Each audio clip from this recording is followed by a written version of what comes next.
Olá, bem-vindos ao Museu da Paz de Guernica.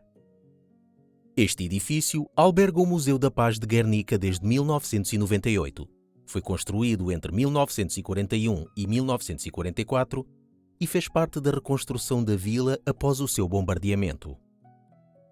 Os tribunais, os correios e o telégrafo foram instalados aqui até aos anos 90, altura em que a Câmara Municipal de Guernica o remodelou para albergar este museu, com o objetivo de dar a conhecer o que aconteceu no bombardeamento de Guernica e na Guerra Civil.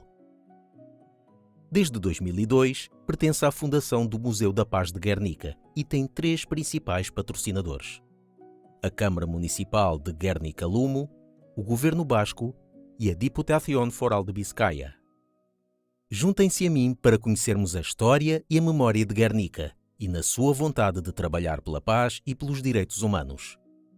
Esta visita tem como objetivo dar-lhe a conhecer as principais linhas da nossa exposição. Mais tarde, se o desejar, pode comprar os textos na loja. A exposição permanente que está prestes a visitar é distribuída por 2 pisos, que tem como objetivo fazê-lo refletir sobre 4 questões. O que é a paz?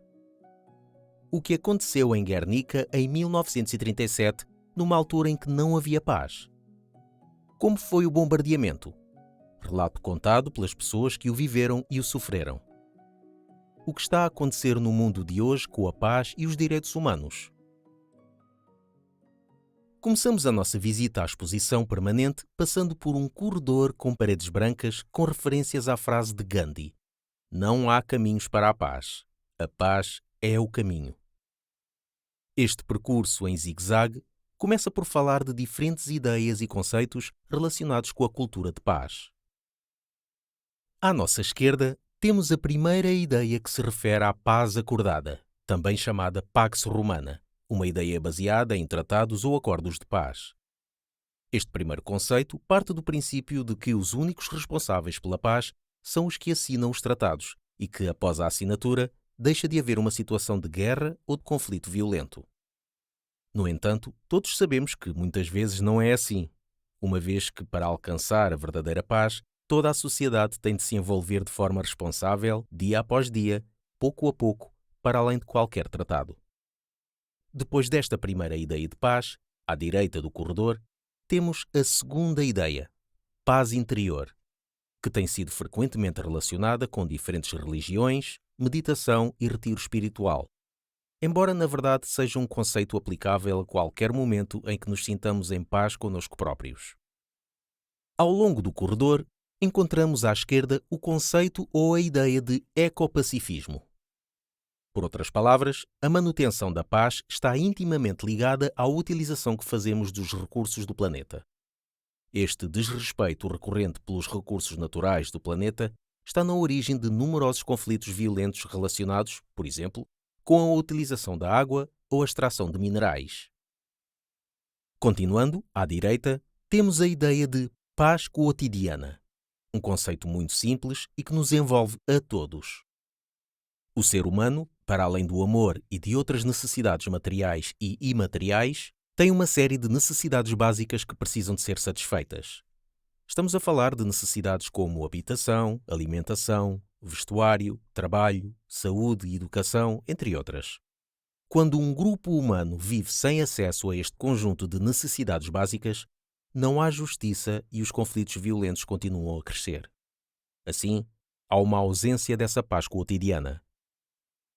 Para terminar este percurso, é necessário recordar a responsabilidade que cada um tem no desenvolvimento e na manutenção da paz, a nível local e global, pessoal e social. Por isso, há fotografias de pessoas conhecidas, como Gandhi ou Martin Luther King, mas também de pessoas anónimas, como um estudante em frente aos tanques em Tiananmen, bem como fotografias de movimentos sociais que protestam contra as guerras em diferentes momentos da história. Também terá reparado que, ao longo deste percurso, existem várias vitrinas com diferentes objetos relacionados com iniciativas a favor da paz, como o Prémio da Cidade da Paz da Unesco, o Prémio ICIP ou a Marcha pela Paz em que o Museu e Guernica participaram. Esperamos que esteja agora mais consciente da quantidade de ideias e conceitos relacionados com a paz e de como eles nos afetam a todos de diferentes formas e em diferentes partes do mundo. Continuamos o percurso para entrar na sala azul seguinte, intitulada Paz no século XXI, onde se podem ver imagens fantásticas que remetem para momentos de paz. No centro da sala existe uma caixa de ferramentas simbólica, que o ajudará a compreender melhor quais são as ferramentas que qualquer mediador tem à sua disposição para lidar com diferentes tipos de conflitos. Pare e olhe para as fotografias, e vamos agora aprofundar dois conceitos importantes. O primeiro é a palavra conflito. O que me pode dizer sobre esta palavra?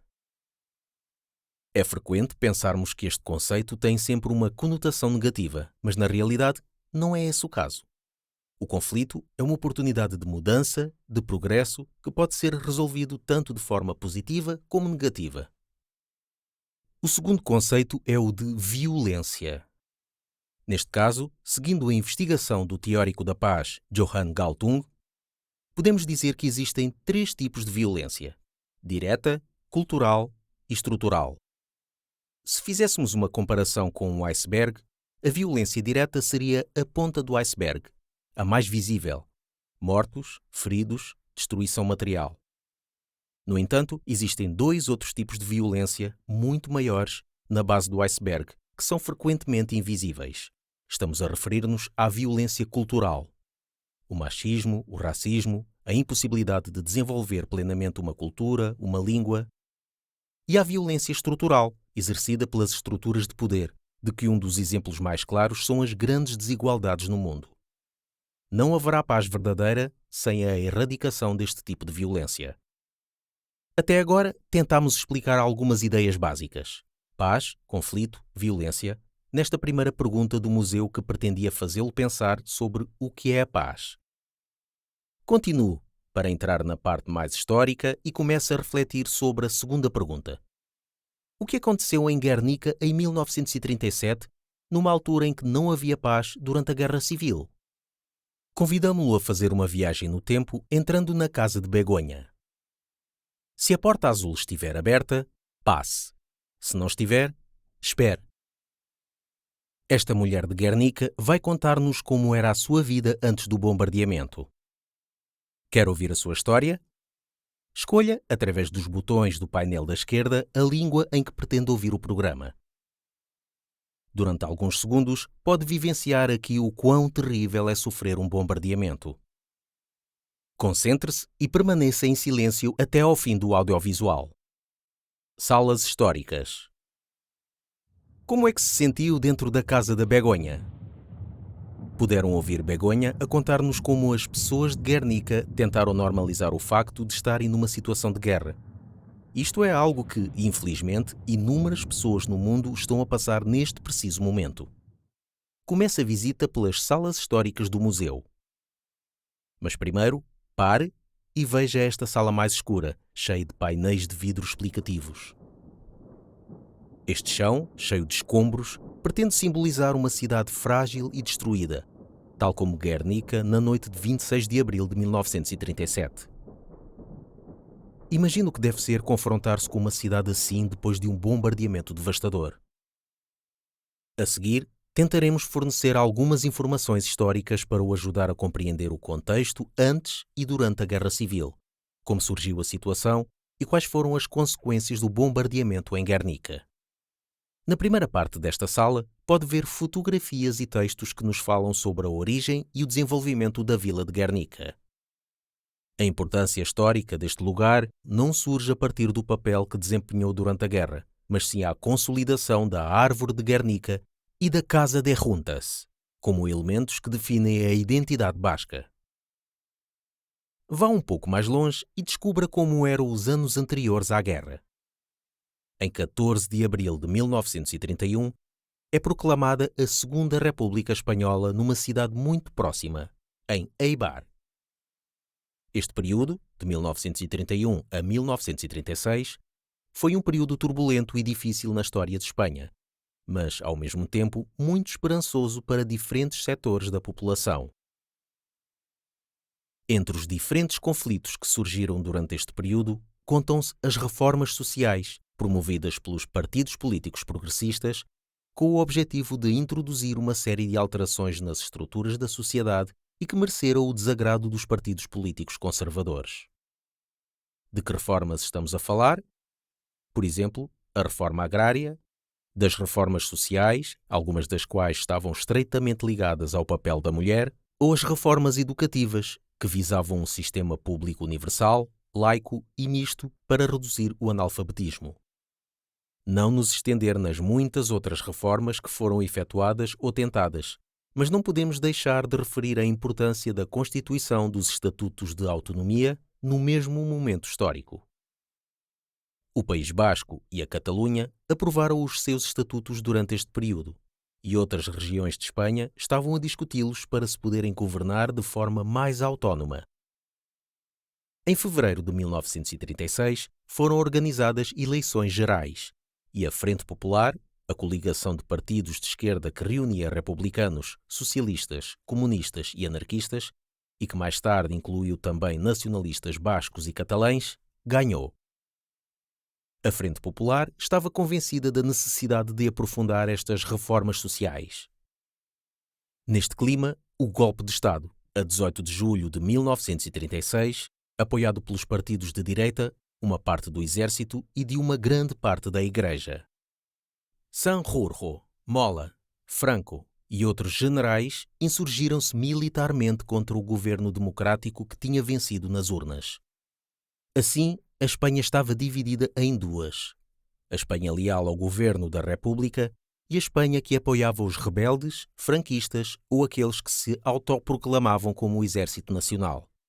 Nessa altura, começou a Guerra Civil, uma guerra localizada em Espanha, mas com uma componente muito internacional. Poucos meses depois do início da guerra, em outubro de 1936, foi aprovado o Estatuto de Autonomia Basca e José António Aguirre tomou posse como primeiro Lehendakari, presidente do País Basco, sob a árvore de Guernica. Pode ver este momento refletido em várias fotografias do percurso. O novo governo basco, devido às dificuldades decorrentes da guerra, acabou por funcionar de forma muito mais independente do que o permitido pelo Estatuto. Outubro de 1936 foi também o momento em que Francisco Franco foi nomeado general-chefe do exército rebelde e, no final da guerra, tornou-se o ditador de Espanha durante 36 anos, até à sua morte em 1975. Em Espanha, a guerra durou 3 anos, de julho de 1936 até abril de 1939, enquanto em solo basco durou cerca de 13 meses, até agosto de 1937. A maior parte do Eusko Gudarostea, ou Exército Nacionalista Basco, rendeu-se no âmbito do Pacto de Santonha, na localidade cantábrica com o mesmo nome. Após as primeiras campanhas da guerra, centradas no sul de Espanha e na conquista da capital, Madrid, teve início, na primavera de 1937, a chamada Campanha do Norte.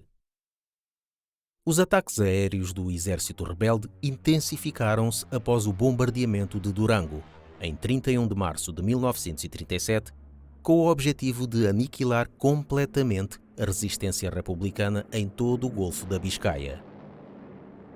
Agora, avance um pouco e observe as imagens até encontrar os modelos de vários aviões.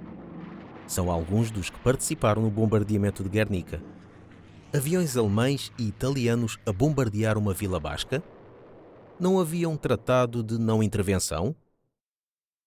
É necessário fazer aqui uma série de esclarecimentos, uma vez que em abril de 1937, quando se deu o bombardeamento de Guernica, 89% da aviação ao serviço do exército rebelde era alemã e italiana. Durante os 13 meses que durou a guerra em solo basco, foram efetuados mais de 1.200 bombardeamentos sobre numerosas localidades, dos quais mais de 1.000 foram levados a cabo pelo exército rebelde e, concretamente, pela Legião Condor do exército alemão ou pela Aviazione Legionaria Italiana. No caso do ataque a Guernica, houve uma combinação de ambas as forças. O exército republicano estava, no entanto, em grande desvantagem, pois não podia contar com muitos aviões e, quando pedia reforços aéreos, o pacto de não intervenção assegurava que estes não chegavam. Este pacto foi acordado em agosto de 1936 por 27 Estados europeus e visava evitar a intervenção estrangeira na Guerra Civil Espanhola e a internacionalização do conflito numa altura de tensão máxima entre democracias e ditaduras na Europa. O pacto revelou-se uma farsa, porque a Alemanha, a Itália e Portugal venderam armas ao exército rebelde ainda antes do início da guerra. E, além disso, os dois primeiros, Alemanha e Itália, participaram ativamente na guerra.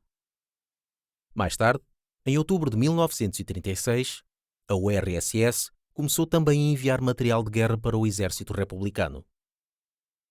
Tanto para Mussolini como para Hitler, a Guerra Civil Espanhola foi um banco de ensaio para as suas armas, terrestres, aéreas e navais. Uma experiência de guerra que viriam a aplicar intensamente durante a Segunda Guerra Mundial. Em abril de 1937, o exército rebelde tentou avançar para Bilbao, mas teve grandes dificuldades, especialmente devido ao terreno montanhoso em Biscaia.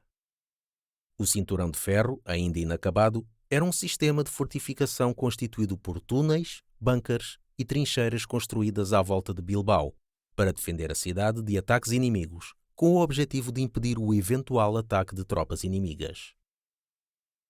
O objetivo dos rebeldes era efetuar bombardeamentos intensos que provocassem o medo e a desmoralização da população em geral e do exército basco em particular, a fim de acelerar a rendição de Bilbao. A escolha da vila de Guernica como alvo do bombardeamento devastador teve diferentes razões. Era uma povoação sem defesas militares, tinha vários hospitais e ainda não tinha sido tocada pela guerra, pelo que o alcance do ataque podia ser visto perfeitamente.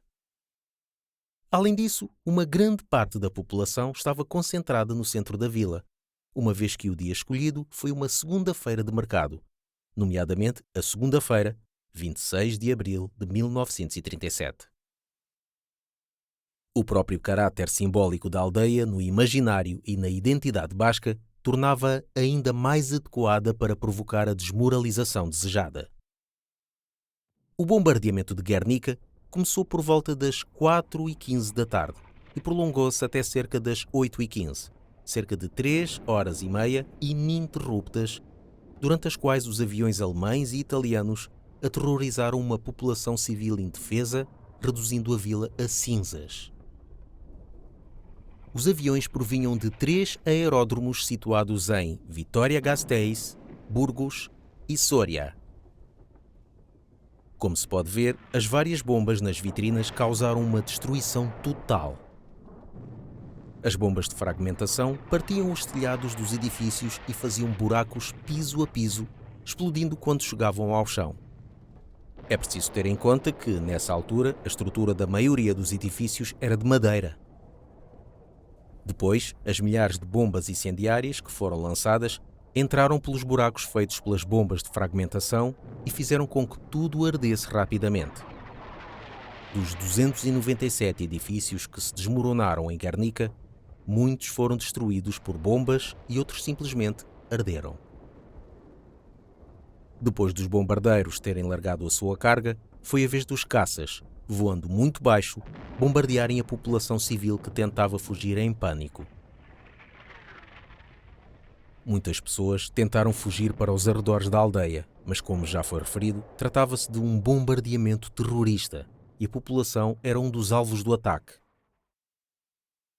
Após o bombardeamento de Durango, a 31 de março de 1937, percebeu-se a importância de proteger a população civil e, por isso, foram construídos vários abrigos antiaéreos, muitos deles ainda inacabados a quando do bombardeamento de Guernica. Mas é preciso ter em conta que, embora na altura da guerra Guernica tivesse uma população cerca de 5.600 habitantes, no dia do bombardeamento estavam aqui concentradas entre 10.000 e 12.000 pessoas. Muitas pessoas de toda a região vinham todas as segundas-feiras vender os seus produtos no mercado e também muitas pessoas vinham para comprar, para se abastecerem de bens de primeira necessidade. No dia do bombardeamento, 7 comboios chegaram de Bilbao cheios de pessoas prontas a comprar em Guernica produtos que escasseavam em Bilbao. É importante acrescentar que, nessa altura, mais de 100 mil refugiados guipuzcoanos se encontravam em Biscaia e, embora a maioria deles se encontrasse em Bilbao, também tinham chegado em grande número a esta zona, uma vez que a frente de guerra se encontrava a cerca de 30 quilómetros de distância. Na visita guiada é possível ver diferentes imagens que refletem a situação em Guernica após o bombardeamento. Mais de 85% da vila foi destruída e alguns edifícios muito simbólicos, como a igreja de San Juan ou o Frontão, nunca foram reconstruídos. Por outro lado, outros locais importantes, como as fábricas de armas, a igreja de Santa Maria, a ponte de Renteria e a árvore de Guernica, ficaram de pé. Avance até à última sala do percurso histórico, onde pode ver, à sua direita, artigos de jornais da época que relatam de várias formas as notícias do que aconteceu em Guernica. Uma situação que faz lembrar muito o que continua a acontecer atualmente. A batalha mediática que ocorre em qualquer conflito com suficiente repercussão internacional, ou seja, a utilização dos meios de comunicação social como mais uma frente de guerra. No caso de Guernica, na própria noite do bombardeamento, vários jornalistas internacionais chegaram ao local, alertados pelo governo basco, e foram os primeiros a documentar o que se passou, recolhendo o testemunho dos sobreviventes que fugiram desorientados em busca dos seus entes queridos. Todos eles escreveram as suas crónicas com a notícia do bombardeamento. O jornalista britânico George Steer foi o primeiro a publicar o seu relato no The Times e no The New York Times, 2 dias após o bombardeamento, a 28 de abril de 1937. O exército rebelde, por outro lado, negou que tivesse havido qualquer bombardeamento em 26 de abril, baseando a sua versão dos acontecimentos no facto de terem sido os vermelhos separatistas bascos e asturianos a incendiar Guernica durante a fuga. Apesar da notícia ter explodido internacionalmente, criando uma propaganda muito negativa, a mentira prevaleceu após a tomada de Guernica e manteve-se durante toda a ditadura. A 29 de abril, 3 dias após o bombardeamento, o exército rebelde ocupou Guernica. Os soldados falangistas e requetés, carlistas navarros, apoiados por tropas italianas, marroquinas e alemãs, tomam a vila. A partir desse momento, foi fechada a 7 chaves e, durante vários dias, aproveitaram a situação para retirar os restos do bombardeamento, ao mesmo tempo que colocavam, em diferentes pontos, botijas de gás para apoiar a versão do incêndio de Guernica pelas tropas republicanas. Depois desta maquilhagem histórica, permitiram que os jornalistas do exército rebelde corroborassem a sua versão do incêndio, rotulando de mentirosos todos aqueles que tinham escrito sobre o atroz bombardeamento. Depois das autoridades republicanas e a maior parte da população civil terem abandonado Guernica, foi impossível efetuar qualquer tipo de recenseamento ou investigação. Por isso, é hoje muito difícil saber quantas pessoas morreram efetivamente, quantas pessoas ficaram enterradas para sempre debaixo de toneladas de escombros, quantas pessoas ficaram feridas ou quantas famílias ficaram sem casa. O número de vítimas continua a ser uma questão muito controversa e difícil de esclarecer. O governo basco elaborou um relatório para enviar ao governo republicano que contabilizava 1.654 vítimas mortais. Os jornalistas que chegaram a Guernica na noite do bombardeamento relataram ter visto mais de 600 ou mais de 800 mortos, e os testemunhos dos sobreviventes falam de mais de 1.000. Há 2 factos que devem ser mencionados e que refletem a dificuldade em esclarecer o número de vítimas. Por um lado, durante os 4 anos que durou a limpeza da aldeia, não foi encontrado um único cadáver. Quanto aos feridos, chegaram de comboio a Bilbao e a maior parte passou pelo hospital de Basurto. No entanto, quando o exército rebelde tomou a capital de Biscaia em junho de 1937, destruiu os registros do hospital durante a primeira semana após o bombardeamento. Deste modo, é praticamente impossível saber quantos feridos chegaram a Bilbao após o bombardeamento, quem eram e quantos morreram. Não queremos que termine a sua visita a esta sala histórica sem falar brevemente sobre a reconstrução, uma questão fundamental após qualquer conflito armado que envolva a destruição do ambiente. A partir do momento em que o exército rebelde ocupou Guernica, e sobretudo no final da guerra, a reconstrução do país em geral e de Guernica em particular, assumirá uma importância capital da propaganda. Foi criada a Direção-Geral das Regiões Devastadas e Reparações, organismo encarregado de projetar, executar e controlar a reconstrução de todo o tipo de infraestruturas destruídas durante a guerra.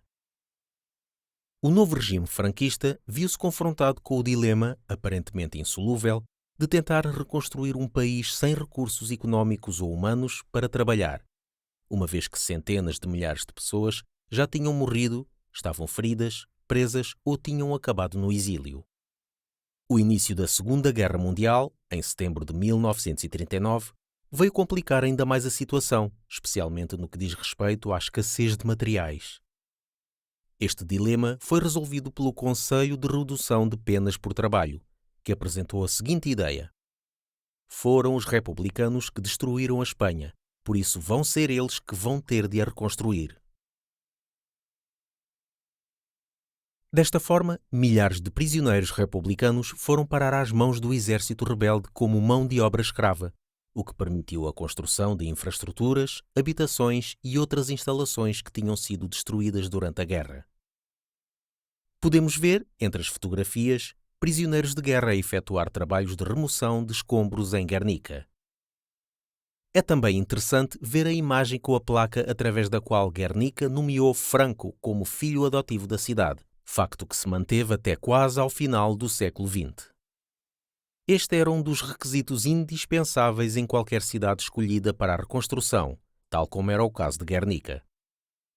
Outra das condições era que mais de 75% da cidade tivesse destruída, e Guernica estava destruída em mais de 85%. Por fim, antes de sair da sala, pare para observar o processo de reconciliação entre Guernica e Alemanha. Um longo caminho que era impossível percorrer durante a ditadura franquista.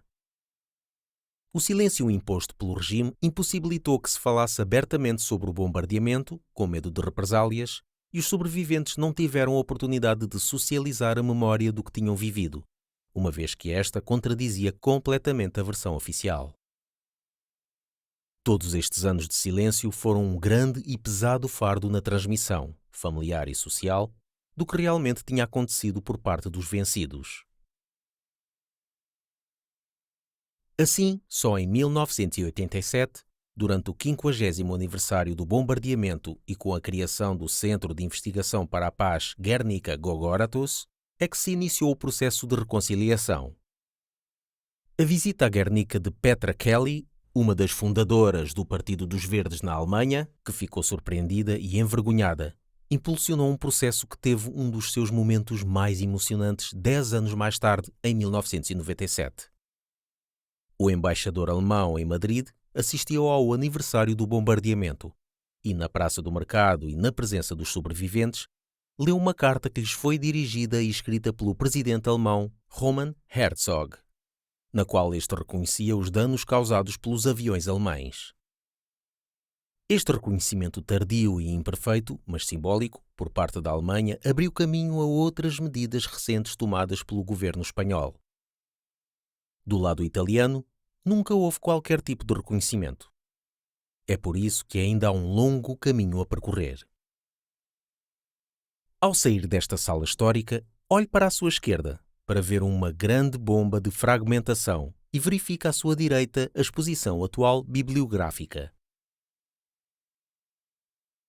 Estes exemplares de livros que o museu possui no seu centro de documentação especializado sobre o bombardeamento de Guernica e a Guerra Civil encontram-se no segundo andar.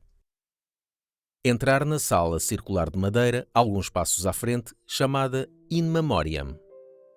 No topo estão os verbos que se referem ao que a reconciliação implica. Aqui pode assistir a um audiovisual em que são mencionados vários processos de reconciliação em todo o mundo: África do Sul, Irlanda do Norte, Austrália, etc., com destaque para o processo entre Guernica e a Alemanha. No centro da sala, encontra-se um monólito em mármore branco com um dos lemas dos sobreviventes: renunciar ao esquecimento, renunciar à vingança. Uma frase que nos convida a fazer uma leitura crítica do nosso passado sem cair em discursos de ódio e rancor. Recordamos que, para ver o audiovisual, é necessário escolher a língua do painel metálico à esquerda antes de entrar na sala. Ao sair da sala e a dirigir-se para o segundo andar do museu, pode ver à esquerda as duas obras de arte de Luís Iriondo, pintor e sobrevivente do bombardeamento de Guernica e uma das pessoas-chave na transmissão do que aconteceu neste local, que mostrou, através destas duas obras, o que viveu nesse dia fatídico. Suba as escadas metálicas à sua direita, aproveitando para contemplar os aviões no teto, a cópia do Guernica de Picasso na parede à sua frente e os locais por onde o verdadeiro Guernica viajou e foi exposto até ao seu regresso, agora em democracia, a Madrid. Conhecia esta obra? O que é que acha? A Guernica de Picasso. A Guernica, de Pablo Picasso, é uma obra que se tornou, sem dúvida, um ícone da arte do século XX, um grito contra a insensatez das guerras. O artista malaguenho pintou Guernica a pedido do governo da República. O quadro foi exposto no pavilhão espanhol da Exposição Universal de Paris em 1937 e, desde então, tornou-se um símbolo da paz e da luta contra a guerra. À esquerda, pode ver 4 fotografias tiradas pela fotógrafa Dora Maar, que imortalizou nas suas fotografias o interessante processo criativo da obra. Picasso, um dos artistas mais prolíficos da história da arte, não pintava nada há um ano, mas concebeu e pintou Guernica, provavelmente a sua obra mais emblemática, em apenas um mês.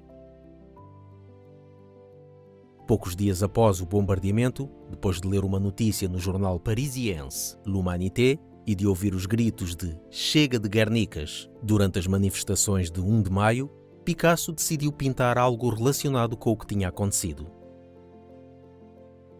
Só depois da morte de Franco e da instauração da democracia em Espanha é que foram tomadas medidas para trazer Guernica do MoMA, Museu de Arte Moderna, de Nova Iorque, para a Espanha. Tanto no País Basco em geral como em Guernica em particular, foram inúmeros os pedidos para que a verdadeira Guernica fosse exposta em Guernica ou em Bilbao, de forma simbólica e temporária. Esta exigência não foi satisfeita até à data. É igualmente importante refletir sobre Guernica, bem como sobre as outras Guernicas no mundo de hoje e refletir sobre o poder de transmissão da arte. Testemunhos. Estamos muito perto de terminar esta visita à exposição permanente do museu. Continuo a avançar para saber mais sobre a importância da recolha de testemunhos que relatam a história do que aconteceu durante o bombardeamento. Uma das pessoas que fez esta recolha, entre outras, foi William Smallwood, conhecido como Egor Chiki, um americano que veio para Guernica em 1971. É necessário situar-nos nessa época, ainda sob a ditadura de Franco, para percebermos o que significava falar abertamente sobre o que tinha acontecido em Guernica em 1937. Tal como mencionado nas salas históricas, o silêncio foi imposto no período pós-guerra e os sobreviventes não puderam partilhar as suas experiências. Egor Chiki, que tinha vindo estudar basco, conseguiu recolher 129 testemunhos de forma clandestina, encontrando-se secretamente com sobreviventes que, em nenhum caso, deram o seu nome verdadeiro, mas sim uma alcunha, para evitar possíveis represálias das autoridades. Na vitrina à direita, podem ver-se alguns dos testemunhos e transcrições originais que William, de regresso aos Estados Unidos, guardou durante muitos anos sem os poder publicar. A versão de que Guernica tinha sido queimada pelos republicanos ainda era forte em muitas partes dos Estados Unidos e os testemunhos só foram conhecidos ou publicados em 2012. No final da sala, encontram-se dois grandes ecrãs com audiovisuais que incluem testemunhos de sobreviventes, crianças ou adultos na altura. Para além de imagens de arquivo durante e após o bombardeamento, 12 pessoas contam-nos como viveram esse dia.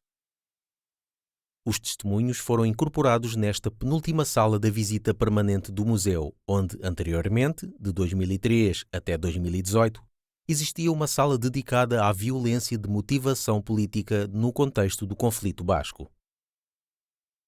Na mesma sala encontram-se várias moedas completamente derretidas, pertencentes a Fernanda Arrien, que conseguiu desenterrá-las das cinzas da sua casa e guardá-las durante décadas com a sua família. Entre na sala de audiovisual, sente-se e deixe-se levar pelos testemunhos dos sobreviventes. Direitos humanos. O que acha dos testemunhos? Não deixe o museu sem visitar a última sala da exposição permanente, dedicada aos direitos humanos. Nela, e através de 3 lentes diferentes, a Guernica de Picasso é dissecada para utilizar as diferentes personagens do quadro para falar de 3 direitos fundamentais: o direito à vida, o direito à liberdade e o direito à igualdade. O que está a acontecer hoje com estes 3 direitos? São respeitados? São constantemente violados? Desde a adoção e proclamação da Declaração Universal dos Direitos Humanos, a 10 de dezembro de 1948, pela Assembleia Geral das Nações Unidas, foi percorrido um longo caminho em prol dos direitos humanos. Mas basta olhar para o mundo que nos rodeia para ver que ainda temos um longo caminho a percorrer. Conheça nesta sala a Declaração Universal dos Direitos Humanos e descubra em que consiste o Prémio Guernica para a Paz e a Reconciliação e quem são os vencedores de cada ano. Termina aqui a exposição permanente. Esperamos que tenha gostado e que o tenha ajudado a refletir sobre o nosso passado e presente com uma visão crítica.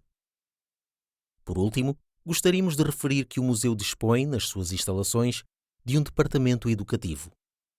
Através de workshops, encontros com famílias e campos de férias, pretende sensibilizar as gerações mais jovens para o que aconteceu. Siga as setas que o levarão pelas escadas traseiras até ao rés do chão e, a partir daí, se ainda tiver tempo e energia, pode visitar a exposição temporária atual, se ainda não a visitou. Agradecemos imenso o seu interesse na visita e esperamos voltar a vê-lo em breve. Agur!